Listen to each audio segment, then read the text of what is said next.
All right, guys. As I say every week, I'm so fired up. I cannot wait to get this one rolling.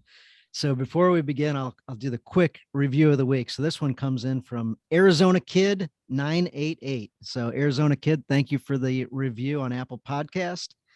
Titled Awesome, 5 stars. This is a great pod with an amazing mission. It challenges me with my leadership with my family. Short, simple, sweet.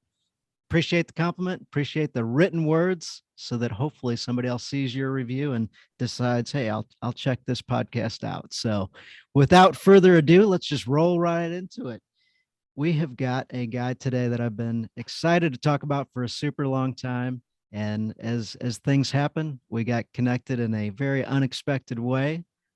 And guys, if you're considering, I don't know if I'm going to listen to this one or not, just trust me. I don't know what we're going to talk about, but just trust me. I was telling Frank Schwartz, I'm like, dude, we could go for 8 hours today and just kill it and just put people into a retreat type setting. We won't go that long, I promise you. However, I've got Frank Schwartz with me, alter ego named Dark Helmet. And Yes. he's the leader of this really cool group. You guys have heard me talk about a group called F3. We don't have to get totally wrapped up into F3, but anyway, we're gonna dive into some leadership. We're gonna dive into some faith, some family, and without further ado, I'm fired up to introduce Frank Schwartz to you guys. And Frank, let her rip, man. Welcome. Well, man, I appreciate you having me on, man. This is it's an honor, and I think we'll have some fun today. And I'm excited for what you guys are doing with F3 out in St. Louis area, St. Charles and all that. And I love everything about what I'm doing there, and I'm excited to talk about being a dad because I think that's what this is a lot about, right? So, I was telling somebody the other day, I said, I've done a lot of things in my life. And there's a few that I feel like I can point at and go, okay, you know what? I've had some success there, and without sounding too arrogant about it or anything like that, but I really feel like as a husband and father, like I feel like, you know what? I haven't failed miserably there like I have in many other areas, right? So I'm excited to be on and talk to you, man. Yeah. Well, let's back up before we get into how your parenting style came around and your thoughts around that. How'd Sure. you grow up? In a general sense, General sense, maybe what your dad was like. Oftentimes we look to our dad as a guide, or we look as an yeah. opportunity, but we So yeah, I worked with a dude, and we call this the Bridget Utke theory of life. That was his mom's name, okay. and she said, you can either be a good example or a hideous warning, and and probably all of us are those things at different times, right? But I would say in a general sense, a lot of what I learned to do as a dad, I learned from doing the opposite of what my dad would do. He and I do think, and this is my personal opinion, obviously, but I'm a big believer that however the father goes in the home, whether that's with whatever it may be, whether that's faith or whether that's fitness or whether whatever those things are, however the father goes is largely going to be how the home goes and how the family goes, the kids especially, right? And so you know we grew up in a very strict, uh, very almost domineering type home. Everything was you weren't allowed to do very much. Everything was very tightly controlled. Sometimes things got heated and out of control. And I think the biggest difficulty that we had was it was just largely unpredictable. Like you never really knew from one day to the next, like, is he going to be in a good mood? Is he going to be in a bad mood? And it just he was a guy who I honestly believe did the best that he could with the resources that he had. And I think he improved probably 10 times over what his dad was like. I think he probably had vast improvement. I never met his dad. His dad passed away before I was even born, but Okay. just, stories that I've heard, I kind of go, Okay. I think he probably improved greatly over that. And I think he had his heart in the right place. And I think he tried really hard to be the best dad he knew how to be. And sometimes it was good and sometimes it wasn't, and we learned a lot about, um, I think, what we didn't like, and what we didn't want to repeat, and breaking some cycles of just some pretty tough parenting style. If without getting, Yeah, you always got to be yeah, yeah, careful what you yeah, say, right? Your dad's still alive. You know what I mean? yeah, I yeah, don't want him to hear this exactly. and be like, "What the heck?" But no, I think so. Growing up in that, he was, one of the other things that was tough sometimes was, he was an oral surgeon and had his own practice and everything like that. And so, he worked a lot. I mean, a lot. Hmm. And whereas we know a lot of dental professionals in the world, of one kind or another. It's like, hey, we take Fridays off. I don't remember if my dad ever took Fridays off. And then later in life, when we were starting to get a little older and things like that, he opened a different kind of clinic, and it was with the intent of really serving sort of the underprivileged and things like that, and which was wonderful, but it required even more work, for him to maintain the lifestyle that he wanted to maintain. It required even more work, and my mom worked there as well, and it was always kind of a source of tension and frustration, I think, in their marriage and stuff. And so, as we got older, it got even a little tougher. And unfortunately, I think I'm pretty much the only one out of there were six of us kids. And I think I'm pretty much the only one that really has regular contact with them anymore, because candidly, it was a tough growing up experience. You just a lot of anger, a lot of yelling, a lot of those kinds of things. But some of that's generational, you Hmm. know and some of that is again, just not having the skills. And I mean, it's so funny to talk about being a parent now versus being a parent 30 years ago, right? I mean, it's like night and day. So many more Yes. resources, so much more socially acceptable for us to talk about certain kinds of things, so much more known about you know the way that we impact our kids. And I think on the whole, as a people in our country anyway, I think we're much more emotionally intelligent than we were 30 years ago or 40 years ago. I mean, and so it's to compare my growing up versus my the way I do things it's almost like, it's kind of like apples and tennis shoes. Like we're not even we're not even comparing fruit anymore. Apples and Right. oranges, forget that, right? It's like, what are you talking about, right? So it's all that said, I think my dad's a good man who worked his butt off to try and provide a good life for us, and worked really hard to to try and love us and do the things he knew how to do, but just wasn't emotionally prepared to do all the things that we would know to do now, or do it different. You know what I mean? Yeah, So absolutely. I agree with you 100%. Having the resources, the community around you, and all those type things. I know you and I kind of run similarly because of who you're plugged into and things. So we've right. we've got that community around us where when things aren't quite right, you feel it in your gut, and you're like, "Hey, man, I Oh got this yeah. thing. Have you got any?" And you've Right. got people that can help. Where I don't know that a lot of the dads back then had that. Oh, I don't even know if my dad, I mean, I remember uh, there were like two or three guys that I can think of that I would be able to point to, that I could name, who I would consider like, oh, I think my dad had friends. You know what I mean? Yeah, I think. I think my dad had friends. Like I remember we would go to this guy's house a lot, and like we would hang out, sometimes because we lived on a lake when I was young, and it was like, oh yeah, we would boat over there, and they would like, hang out and talk and stuff like that. But I think it was mostly like, I mean, I don't have any idea what they talked about. Maybe it was business, or maybe it was work. I really don't know. I don't think they got real deep and emotional about things. You know what I mean? Right, and right. and so there might have been three or four guys that I can think of. We would go water skiing every morning, pretty much, unless there was ice on the lake.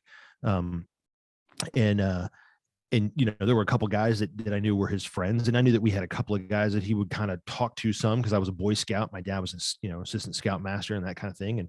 And so I knew there were some guys that he would kind of talk to there, but I don't ever recall being like, I know my dad, and I'm sure he certainly never talked about it. I know my dad had really good, close friendships where they really shared a lot about their feelings and shared a lot about who they were, and were able to, build each other up and all that kind of stuff. I just don't really think he had that. whereas now, and I know this isn't an F3 podcast, but the second half of F3, fitness, fellowship, and faith, right, is that fellowship. And I mean, I know in my heart of hearts, there's 100 guys probably that I could call today, and they'd be at my house that night. Do you know what I mean? Like that's, Yeah. Yes. and those Yes. are the kinds of 100%. friendships that develop. But I just don't think that was something that was common, 20 and 30 years ago, at least not for men. I just don't think it was socially acceptable to have those kinds of relationships. Exactly. Guys, if we talk and we say something, you're like, what the heck did those guys say? And we don't explain something. Don't worry about it. I'll do my best. Maybe write a word down or whatever. And feel free to shoot me an email at thechristiandadpodcast@gmail.com. So real simple, or shoot me a Facebook message or whatever, but don't worry about if you get mixed up on a term, just keep listening. It'll be fine. It's going to be fun. So I think a lot of guys relate to the spot that you grew up in. Sure. I can at least relate from how I grew up. My dad had that work hard mentality, and if you provide for the family, if you bring the income in, things will sort of sort itself out. Like we'll get that part figured out. Right. Yeah. He came from a spot where they certainly had struggle and everything else, and he didn't want our family to struggle that way. And often when I said, "Hey, Dad, what about this?" he would say, "Son, I don't have that answer.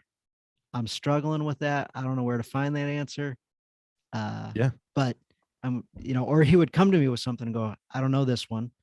And I suggest for your future, you figure out the answer, but I don't know where to get it. I don't know what, I was like, thank you so much for cluing me in of, potential pitfalls. Yeah. Here's the places you're going to fail. Right. Yeah. I wish we'd had that. We didn't quite have that, but yeah, that's good. Yeah. So that was cool. So we kind of have a similar, in a few sort of ways. My dad certainly was successful with his definition of success, and he certainly didn't want to repeat the mistakes from his father. Yeah. And as guys these days, I'm encouraged because a lot of guys are like, I want to be the best dad that I can be. Yeah. So that's pretty awesome. Yeah. And so how did you get past kind of some of the things, like when you're looking at the example of, I'm not going to do this, how did you move into what you are going to do? Because a lot of guys will just go to inaction. Sure. Yeah. And that of all the things that I think I did learn growing up is, and maybe some of it's hardwired in there too, right? But inaction's not really an option for me in my world, in my brain. Like I that's just not something that I understand, right? If you don't like what's happening, then do something, right? Whatever that is, I don't care what it is, just do something. You can figure it out as you go. But yeah, so it's never prone to not do something. I think what happened was, where we kind of started with was, you can either be a good example or hideous warning, right? So I had the hideous warning to some degree at home, and thankfully, my faith. I'm a member of the Church of Jesus Christ of Latter-day Saints, and it's very family-oriented faith.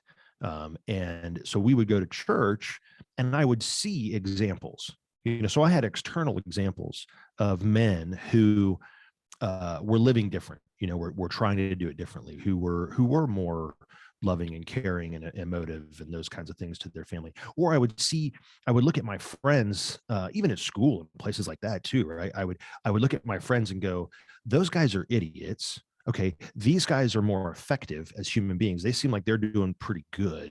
They seem more centered and whatever. And so I would look at those kids, and then I would look at their parents. Like I would get to know that kid and look at their parents and kind of go, okay, well, what are they doing? Like, what are those things that I could repeat, or what are those things that are useful, that would be, helpful later on?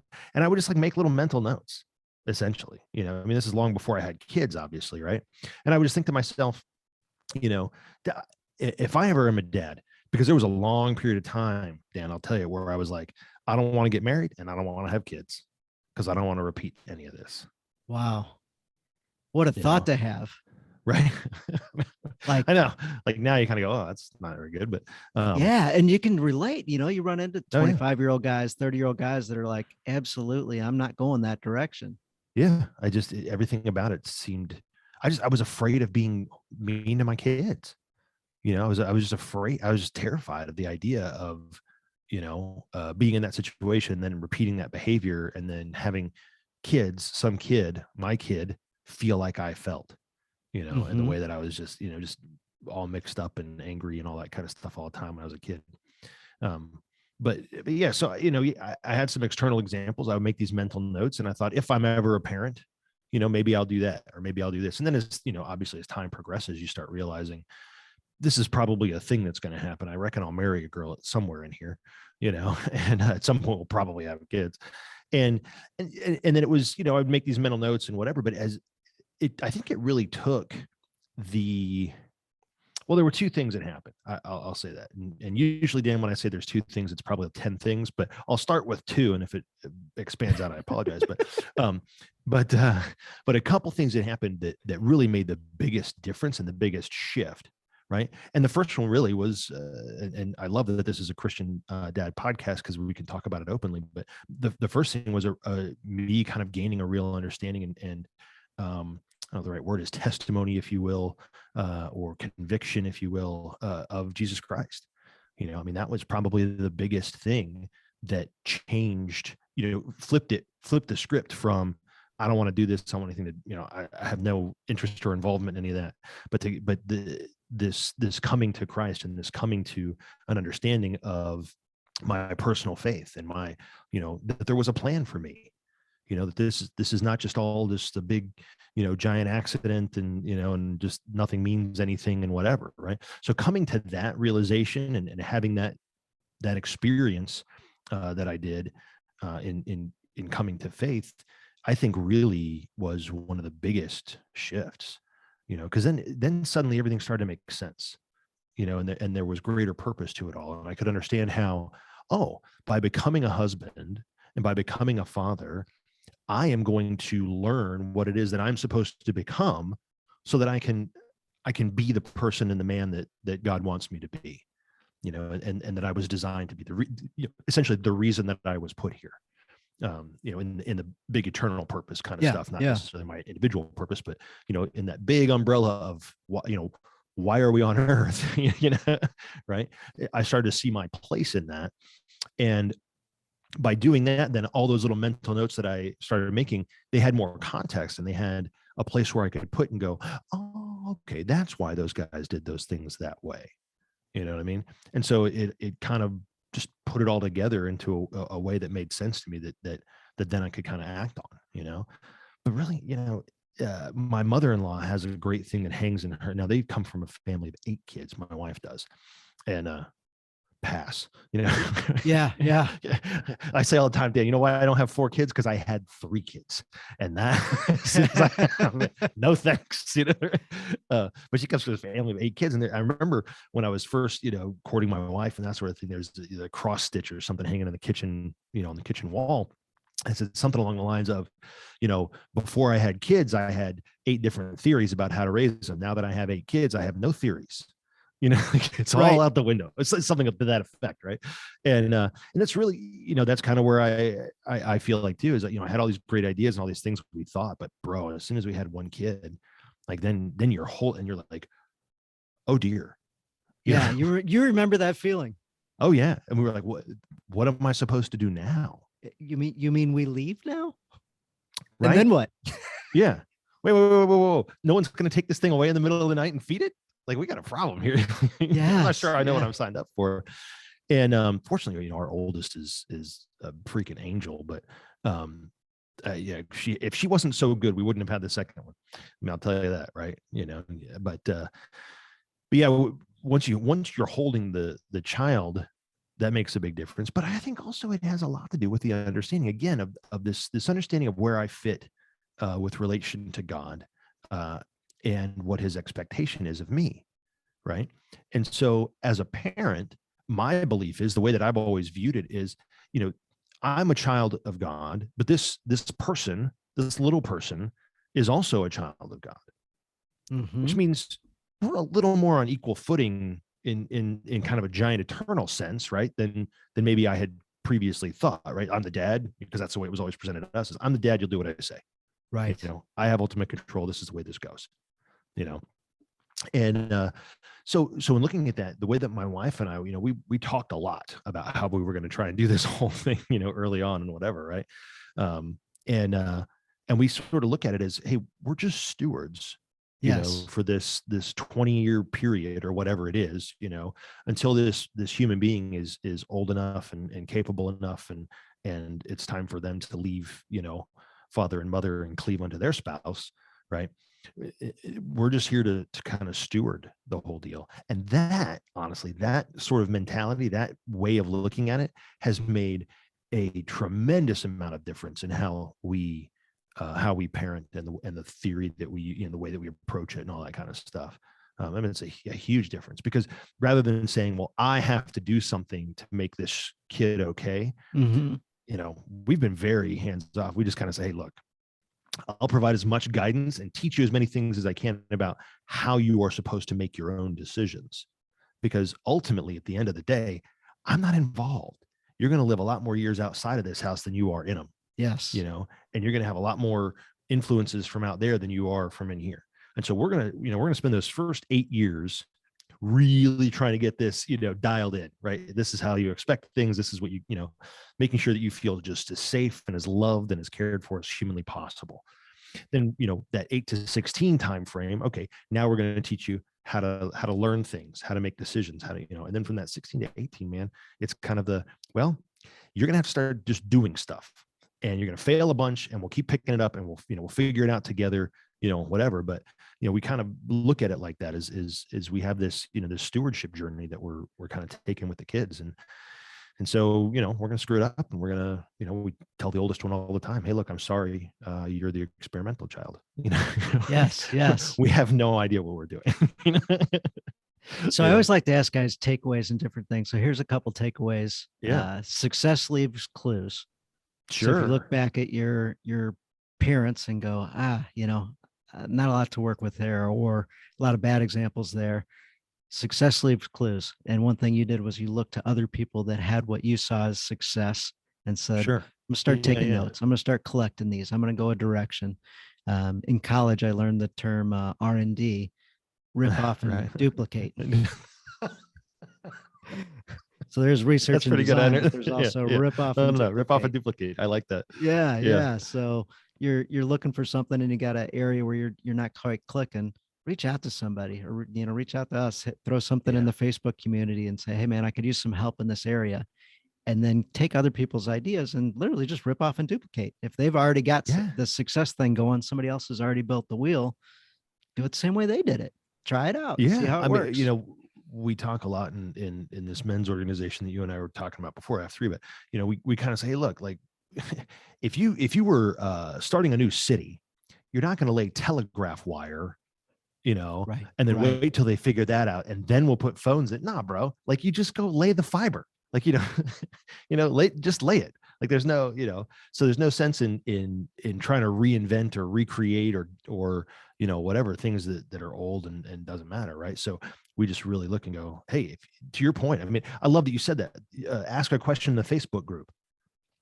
Our parents had no Facebook group. No. I mean, they barely had a neighborhood group if they were lucky. Like it was not even an option, and now like I can ask a question, out on on a Facebook post or whatever. And, within minutes, I can have hundreds of answers from around the entire world of things that people have tried. And it's real easy to look and go, well, that's stupid. I'm not doing that, or to say, okay, you know what, that might actually be a thing, and then try it. And that's the other thing too, is back then, I think failure was much more of a terminating event. There was much more of a view of failure as, well, if this didn't go right the first time, then we got a real problem. And I think as a culture, I think we're much more comfortable with failure now. It's okay for us to screw stuff up. We admit that now. Yes. And there's much less of a perfectionist kind of culture that we live in. I don't think people feel the same need to kind of put on the good face, and pretend that everything is just fine. I mean, there's still a lot of that, obviously, but in the 50s, when like my dad was growing up, come on, man. I mean, nobody, nothing was ever wrong. I mean, there's a reason we joke about it now, right? So now I think we're much more tolerant and willing to say, hey, I'm exhibiting vulnerability. Like I don't know, help, somebody help me. And people are more than willing to jump in and do it. So we were out doing a ruck the other day, and we are doing something called Q source. Again, don't worry about the lexicon here. Don't worry about the just roll with us, folks. That's right. So a ruck is just walking around with some heavy weight on your back, no big deal. So there's a group of us, and we were talking about terminology, and Hmm. one of the guys says, in my leadership group that I run, I focus on the word, and then I focus on defining the word for the group that I'm in. I like, dude, that is fantastic. Like, because we throw out these vague terms like vulnerability, and we don't Sure. actually know what anybody's talking Yeah. about. We don't have What does that we really got mean? a Yeah. sense for what we might be going on. And I said, "Hey, well, let's talk about it." I'm like, what does vulnerability mean to you guys? And they each had different versions of things. And ultimately, I was like, how about consider this as a definition: being open and exposed and the possibility of harm to yourself. That's pretty solid, man. You know? Yeah. Yeah. And they're like, yeah, they're like, when I say something that, you know, pulls it back and exposes a weakness, Hmm. somebody can jump in and tear me apart. They could. They And could. so, And so the willingness to take that risk is part of what that vulnerability is about for you. Yeah. No, I love that. yeah, Yeah. yeah. Yeah. And all the guys were like, yeah, that's it. That's Yeah. what the fear is the fear of, knowing you can protect yourself, knowing you can defend yourself, not exposing yourself to harm, but doing it anyway. Yeah. And that allows guys to bond and get closer and allows you to level up. So I'm always looking to level up and looking for people around me that are leveled up in areas where I want to grow. Yeah. No, I love that. Yep. I love that. So I heard a quote from you. It was, Uh-oh. yeah, yeah. And it was more of a question. So I love collecting questions. And this one's a quality question, one of the greatest ones I've ever heard for a number of different reasons. But the question is, brother, aren't you tired? Aren't you tired of living less than what you were created for? Mm. Gosh, man, that sounds so smart when you Yeah, say you that. said that. And I heard that coming out of your Yeah. mouth. And I was like, brother, I'm like, oh, here it is. Something's coming. Whenever somebody drops that, brother, Yeah. and Right. pauses, Yeah. Right. Right. aren't you tired? I'm like, man, I'm tired in a lot of different ways in my life. No doubt. What kind of Yeah. tired's he going for? And then you followed Right. up with of living less than what you were created for. As Yeah. a matter of fact, I'm so tired and frustrated and everything else. And like, where are you going next? Like, I'm in whatever the next thing is that you're going to propose as a solution to that question. I'm in. Yeah. Yeah. So you want me to give you the solution? Is that what you're asking, Dan? I already know the solution, but yes, Oh. yes, give it to us. Yes, give it to us. Let it rip. Yeah. No. Yeah, that's a good question. That's a tough one, right? I mean, to really face yourself and go, well, first of all, am I? Am I tired? Am I living less? Do I really believe that I'm living less than what I was created for? And I think there's a couple things that are presupposed in there. One is why you're created. Do Right. you know why you're here? Do you know what your 2 feet hit the floor for every single morning? Now, again, we talked a little bit about sort of ultimate purpose, if you will, Mm-hmm. big eternal type purpose, right? But I think it's super important for a man in particular, but even a marriage. My wife and I have spent a lot of time talking about this kind of stuff too, right? Where we say, hey, what's the purpose of our marriage? What is our mission as married people? As Schwartzes, what is our mission, our family mission? And we've it's had iterations over years, right? But I think it's a critical and important thing, especially for an individual, to say, what is my personal purpose? Why do I exist? Not why do people exist? And so when guys come to me and they say things like, oh, well, I want to help people. Yeah, no kidding. Right. I mean, yes, absolutely. That's great. I think that's wonderful. But that really is kind of baked into that eternal purpose. Right. Yeah. Right. We're all here to help one another. You're not here to live for yourself and be a jerk. Right. We can all, I think if we agree on that, then we have some place to go from. Right. But the question is what's my role? What's my individual purpose, or what is my purpose, as a dad, or, as a husband, or whatever it might be. Right. And so I think we have to spend a lot of time in order for us to live up to what we were created for. We got to figure out exactly what that is. And that is a painful process in my experience. I mean, other people may have had it much easier. I don't know, but to come around and to really understand the reason that we were put here, and to finally admit it to yourself, to allow it to happen, right? Because I fought against this for years and years and years too, because it was terrifying. I don't want I just want, look, Dan, all I want to do, we talk in F3 and stuff, like, we talk about the Matrix, right? New Matrix movie coming out, right? And Morpheus is there, red pill, blue pill, right? Yep. And the blue pill, and then there's the one guy, I can't remember his name, somewhere in the movie, and he kind of, is the turncoat, right? And he says, look, I just want to remember nothing. I know this steak isn't real, but it tastes real to me right now. And I don't, just give me the blue pill, plug me back into the Matrix. I just don't want to know anymore. In my life, if left to myself, Dan, yeah, that sounds great. Right. I don't want to try. I just want like money to fall out of the sky and food, delicious food to just sort of, but this isn't the Garden of Eden. We left there. Right. We left, and it was on purpose. That wasn't an accident. God knew this was going to happen. He was well aware, of where we were headed there. Right. So there is no Eden. This Eden's over.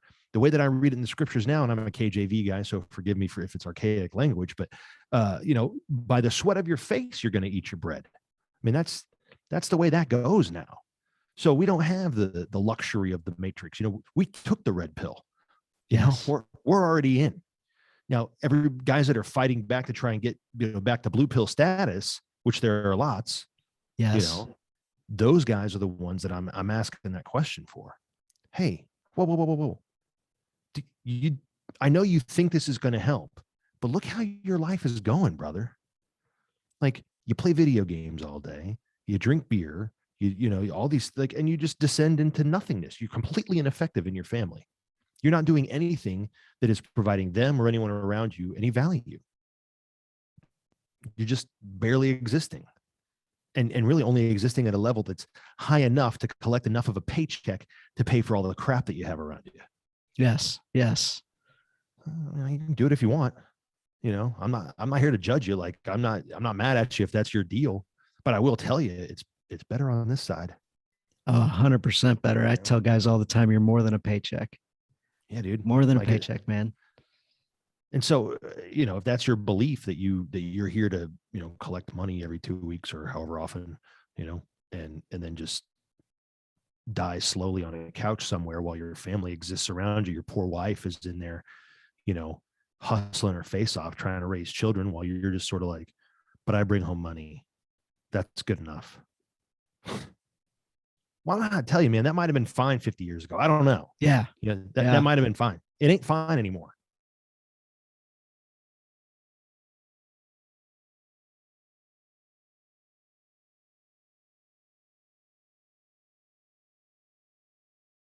We don't live in that world anymore. It just isn't going to cut it. We have to fight against some of the things that come at us that tell us we're supposed to be a certain way. It's not acceptable. You can't just coast through. Exactly. It's just not going to work. Exactly. Yeah. I was rucking with some guys and I said, hey, who here are leaders? And it's a total setup question. Oh yeah. Ooh. And what do guys tend to do? Jump right out in front, and we're doing some fitness stuff. So of course somebody jumps on and goes, man, I eat terrible and I'm not the greatest shape. And other guys can do more push-ups and whatever, all this stuff. And I'm like, man, why don't we jump right to that? I'm like, at the core of it, who here are leaders? And a couple guys are like, well, I run a group at work and I do a thing. And leaders lead, and leadership is influence, nothing more, nothing less. With influence, we're either influencing, as you said earlier, as a good example or a hideous example. A hideous one. or maybe even worse, lukewarm. Like, that's a really good point. God can't stand lukewarm people. So if you're in the fence, toeing the line and everything else, people don't necessarily know that things are going bad or whatever. Like, get on fire, brother. Get on fire. So Yeah. with that example, I said, think about each different area of your life. You're influencing in each of those areas. So where are you? Are you the good example, and are you exhibiting true good leadership where you love one another and are doing for the good of the group and self-sacrifice?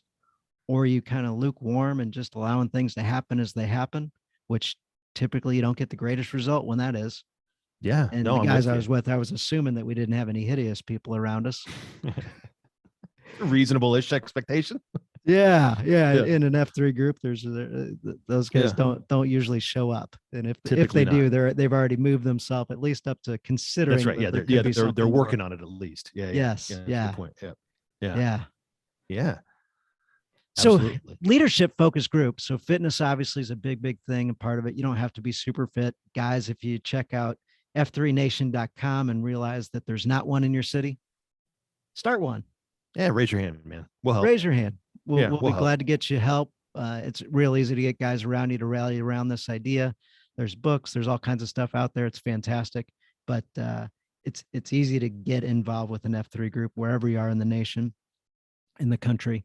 Um, Give us some leadership stuff out of F3, some things that are like really important to you that you just go back to all the time. Oh, sure, sure. Well, I mean, the first thing we would start with is we have a mission. F3 is a missional organization. It's not a workout group. It is an organization that plants, grows, and serves small workout groups in order to invigorate male community leadership. That's what we're trying to do, is invigorate leadership in men, right? And we have a credo, which I think is important, right? We say, look, we leave no man behind, but we leave no man where we found him, because we don't want you left behind. But we also aren't the kind of guy, my good friend Dave Redding always says, it's a strange kind of love that will leave a man in a lie, Yeah. and so we, while we won't leave you where you were, we're not going to leave you behind. We're not going to let you fall out. We're also not going to accept the hideous warning behavior. We're going to show you love and have you understand that, ask you the question, aren't you tired of living less than what you were created for? Right. I mean, that's what we're really all about. And so some of the things that I love that F3 has taught me is, number one, you're capable of far more than you think you are. 90% of what you think you can't do is just a BS made up story that's in your head. And I don't know where you learned it, whether you learned it from your parents, whether you learned it from life, or whatever. It doesn't matter where you got that false notion, but a lot of us have it. But it's all false. You can just sound simple, and it is simple in theory. It's very difficult, but it's very simplistic in the sense that it's, look, man, all you have to do is grab two sides of the porcelain in front of you, look the guy in the mirror, and go, okay, I'm done. That's it. Just make the decision. Make the decision. And then once that decision gets made, you can start making tiny little decisions of behaviors and things like that. And you got a crap ton of work to do. Absolutely. But it all starts with the decision, right? The decision to actually try, the decision to make an attempt to get better, and then to enlist, as we were talking about, the help that you're going to need to do it. This idea, again, antiquated idea, I think, of that, I'm here to do this alone. I'm the gladiator on my own.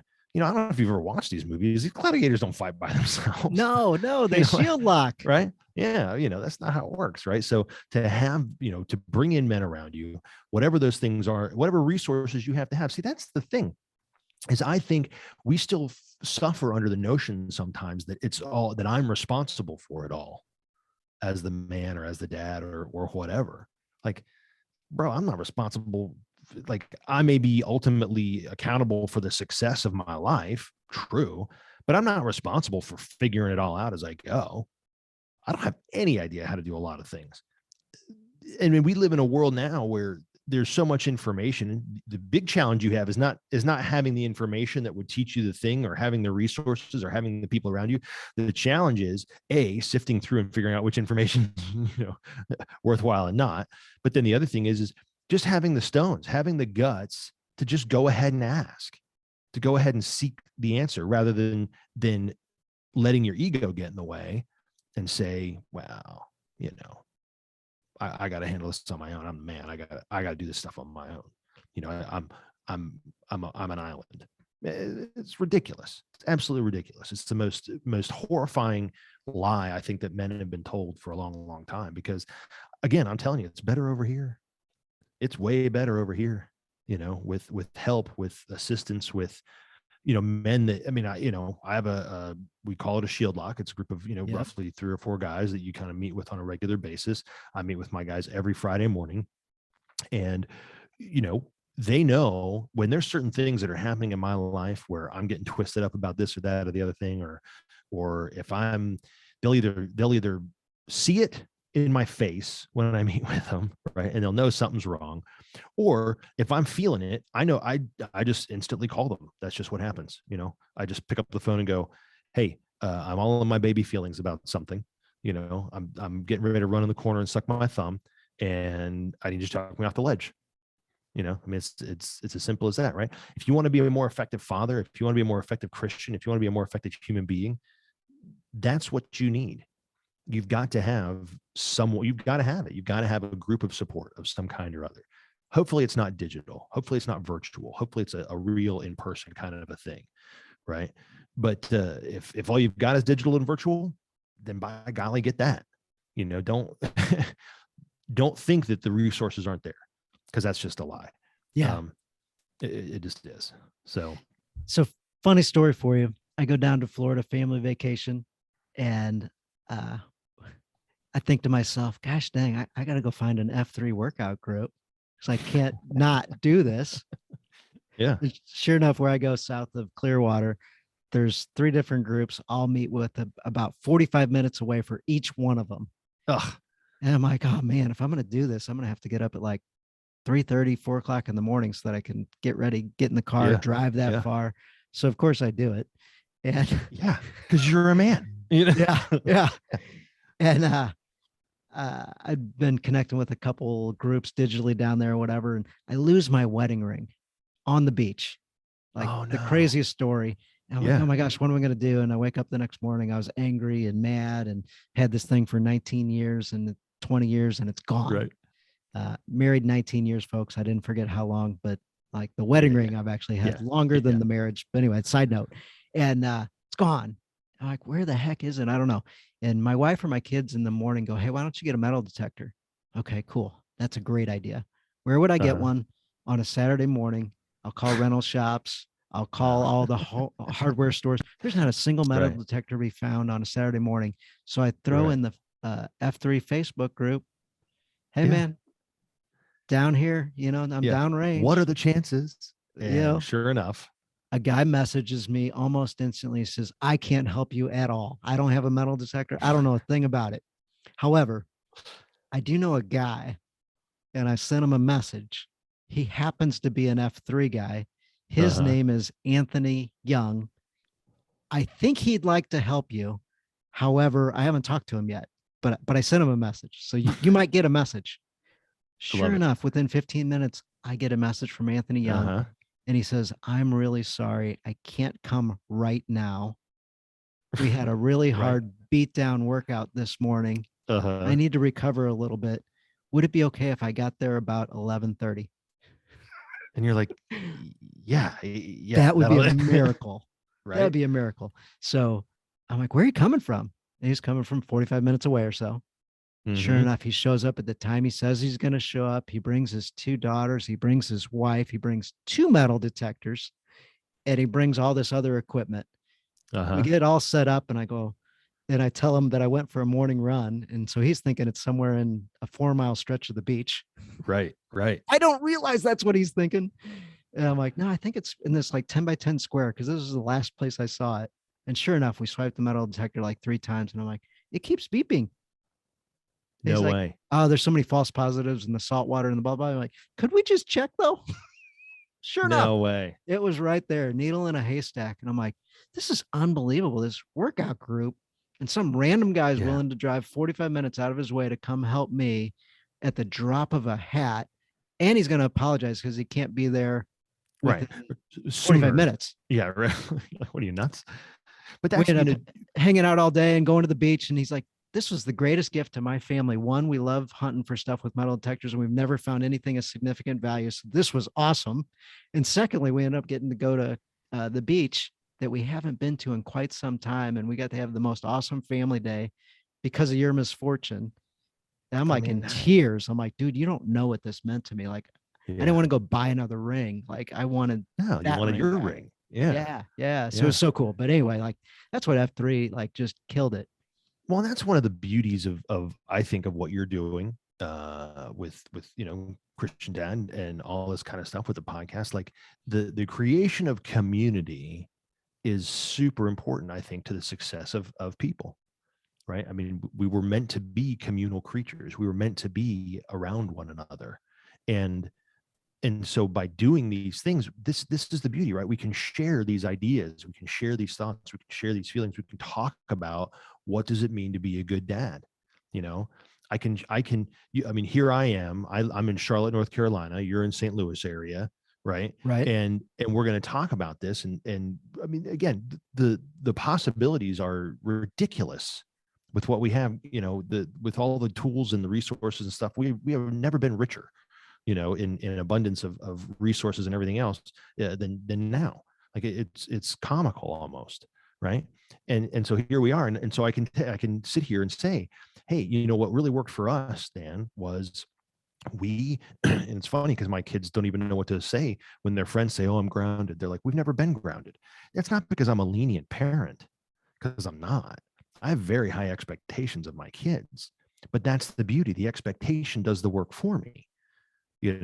I've told them what, kind of what I want them to be. Not that I want them to get good grades and all that kind of crap. That's garbage. Who cares? Nobody cares. In fact, I've told my kids many times, I'm like, you should get a B once in a while just to see what it feels like. Like these little overachievers that, I mean, it's disgusting. But to be able to say, hey, look, by allowing the child to exercise their free agency and their free will, and then just allow the consequences, we keep it reasonable, right? Not Mm-hmm. I've never had to impose a consequence, because the things that happened because of the poor choice that they made was plenty for them to understand and to teach. Now, did my kids learn some stuff later than other kids? Probably. Probably. I don't know, because I didn't force it on them, or whatever. But they've learned it, man. They've learned it solid. Like they are very, very good kids. They're very, very strong in their faith, and they're very, very strong in the things that they believe. And I don't, we don't we just don't tell them, what to do. They make these decisions for themselves, and we let them. We're not total free range parents, but we've not helicoptered really at all to any great Do they degree. come to you for advice? Do they ask you All the time? All the time. I'm helping. Like, I'll give you an example. 18-year-old, she just turned 18. She's getting ready to go off to college. And she says, Dad, I know that you showed me this before, but it's been a while. I need to put air in my tires. Will you help me? And I, sure, no problem. So what do? I just go, I'm like, there's the compressor. Why don't you look at it and see if you can figure out which end touches which end? And then, ta-da, so we go out there, and all she really needed was someone to stand there so that she felt a little more confident, a little more comfortable with it. But I didn't tell her anything, I mean, a couple of things, I was like, well, here's where you got to look. Remember, this is where you're going to look to find the max air pressure. And she's like, well, I thought it was this. And no, that's a different number, or whatever. Right. So you teach them the specific fact things, but then she just does it. And as she's filling up, tire number 4, she says, hey, I've been thinking a lot about college and, some of these things that she's trying to decide where to go. She's gotten into a few and she's trying to figure that out. She says, can we go ahead and have another date? I've tried to date my daughters once a month for their whole lives. Now I have not hit every month by a long shot. Right. But they got used to a lot of consistency. And so she says, hey, can we go on a date again real soon? Cause I want to talk about goals, and I want to talk through some of these finance things, and I want, whatever. Heck yeah. All the time. Right. All day, every day. And it's very, allowing them to be much more self-directed has made them to be much more effective people than their peers. Now, I see what their friends do. Guys, that is critical. I know we've talked about it on the podcast before, but guys, that is critical. Spend one-on-one time intentionally with your kids. Yeah. Oh, for sure. And consistently do it. Consistently do it. And also absolutely Absolutely, with your wife. Because that's one Absolutely of the with your things I wife. really wanted my girls to learn was this is what being a man looks like. So when you go out there and you're starting to pick one, remember Mhm. that this is what it's supposed to look like. You know, they I'll show even I'll affection. even tell them, Yeah. "Hey, by the way, I'm opening the door for you." There's an Yeah. There you example. go. Like Right. that one's pretty Yeah. obvious, but there's other things that I'll do and I'll say, "Hey, see how I'm looking you in the eyes?" Yeah. Yeah, There Dad. you go.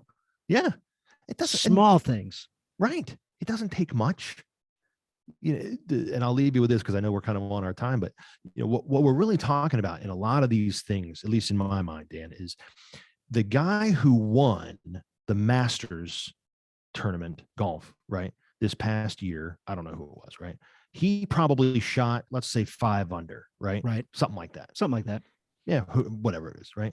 And that guy probably made what $5 million or something, right? For winning. I don't remember what the Right. number is. A couple $1 million, whatever. The guy who got second place probably shot 4 under and probably got paid a couple $100,000. So we're talking about like one stroke difference. Yeah. I mean, the positive impact and the things that we're trying to do, a tiny little incremental change can make a huge amount of impact and a huge amount of difference. Just looking at your kid and saying, remember, do you notice how I'm looking you in the eye? That's because that's how we are. That's how Luke's do things. Yes. We're effective people. This is how we handle things, right? She'll remember that forever. Yes. And so when she meets someone who's not willing to look her in the eye, guess what? That guy's out. It's over. She understands. Can you throw a challenge out for the guys? I always like to finish with a challenge where they can do it between this week and next week. So between this podcast and next podcast. So in a 1 week cycle, You want something they me to can throw out a challenge? Yeah, yeah. I'd love for you to throw out any kind of challenge. It doesn't have to matter, but something that helps dads be better All men, right. better fathers, better. It doesn't This matter is what the a challenge is. Yep. No, I'm with you. This is an F3-ish thing, right? So at the end of every workout, one of our core principles is that we always end the workout in a circle of trust. We call it Always. circle of trust. And what we do is that's an opportunity for guys to look across the circle and look another guy in the face and share what's on his heart. Sometimes it's difficult. I mean, we've had everything shared in there from, I'm struggling with alcohol to my kid killed himself. I mean, you've had everything shared in that circle. So it's a very effective method for us to bond as men and for us to exhibit some of that vulnerability, as you defined before, and to make public those things that we need to help with, and to get better. Because inevitably someone will come across and be like, "Hey man, I'm totally with you. We had a similar thing," or "I don't understand what you're going through, but I'm here for you." Whatever it is, right? So here's the challenge. At the end of the day, just like we would do it at the end of a workout, at the end of the day, today or sometime in the next week, you go home and have a circle of trust with your family. If you're not accustomed to doing that, I apologize in advance for making you uncomfortable. But whether that's around the dinner table, if you're not used to having dinner as a family, around the dinner table, then circle them up and say, "Hey guys, I wouldn't normally do this, but this crazy podcast guy named Dan said I have to do it." Whatever. Right? I don't care how you set it up. Doesn't matter. Right. But circle them up and look in their faces and have them share with you some of the things that are on their heart. Right. Pray as a family, whatever that thing is. Right. But you pull them together at the end of the day and have some kind of interaction that is deep and meaningful. Right. And I think that now this is something that we practiced for our whole marriage, pretty much. I mean, since the kids were super, super little, we have always had family dinner, obviously with some exceptions. Yeah. We've always read scripture together as a family, and we've always prayed together as a family every single night for the last however many, 15, 18, whatever years. Right. And so it doesn't matter if you've ever done it before or not, but you can start today. Right. You can start with this week of having one. And the next week, maybe you have another one. And then maybe the week after that, you try it twice. But you can start now to have a positive habit of bringing your family together at the end of a day and sharing and bonding and connecting with them. And I promise, I mean, I only know because, again, I'm not bragging or whatever. It just is what it is, right? It's as much my wife is, forced that along as it is anything I've ever thought of, right? But it pays huge dividends. You want your children to trust you, have that kind of interaction with them. I love that challenge. I do a 90-day challenge in the community. And one of the reasons was your example. Hey, kids or family or whatever. Hey, here's the deal. Here's what the guys are doing. Oh, what are we doing now, Dad?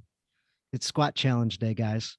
Oh, We're going to do 100 squats as fast as we can. Dad, 100? Yep, that's what the guys are doing. Yeah. All right, then. Sorry, can't. All right, then. Yeah. Like, if that's what it is. Blame it on that's them. what we're doing.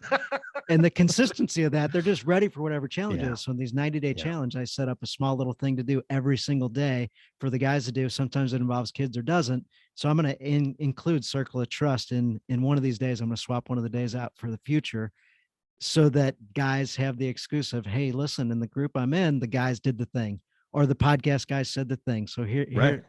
Yeah. I'm you challenged. You can make me the bad guy. I'm totally fine with that.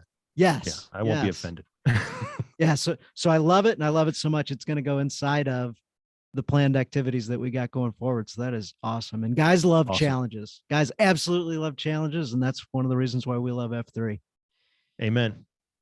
Amen. Well, I appreciate you greatly. Appreciate your time. Appreciate all the stuff you do with F3 and the leadership that you teach us. And man, this thing is spreading like wildfire across the country. And I love it. Oh, thank you, Dan. I appreciate your time, man. Very, very much. Keep doing absolutely. Thank you, Dark Helmet. That was Frank Schwartz on the Journey to Christian Dad podcast. Yeah, absolutely. I'll tell Ralph you said hi. I will. Good deal. All right. Sounds great. Thank you so much.